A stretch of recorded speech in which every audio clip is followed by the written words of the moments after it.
First reading, a reading from the Acts of Apostles, chapter 18, verses 23 to 28, where he spent a short time before continuing his journey through the Galatian country and then through Phrygia, encouraging all the followers. An Alexandrian Jewess named Apollos now arrived in Ephesus. He was an eloquent man with a sound knowledge of the scriptures, and yet, though he had been given instruction in the way of the Lord and preached with great spiritual favor and was accurate in all the details he taught about Jesus, he had experienced only the baptism of John. He began to teach fearlessly in the synagogues, and which Priscilla and Aquila heard him. They attached themselves to him and gave him more detailed instruction about the way.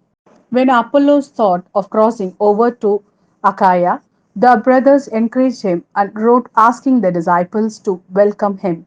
When he arrived there, he was able to God's grace to help the believers considerably. By the energetic way, he refuted the Jews in public, demonstrating from the scriptures that Jesus was the Christ. This is the word of Lord. Thanks be to God. A reading from the Gospel according to John, chapter 16, verses 23 to 28. When that day comes, you will not ask me any questions.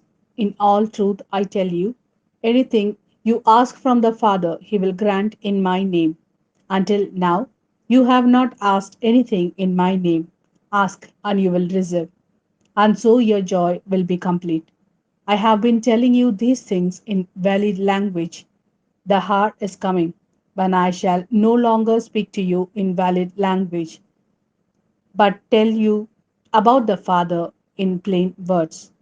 When that day comes, you will ask in my name, and I do not say that I shall pray to the Father for you, because the Father Himself loves you for loving me, and believing that I came from God.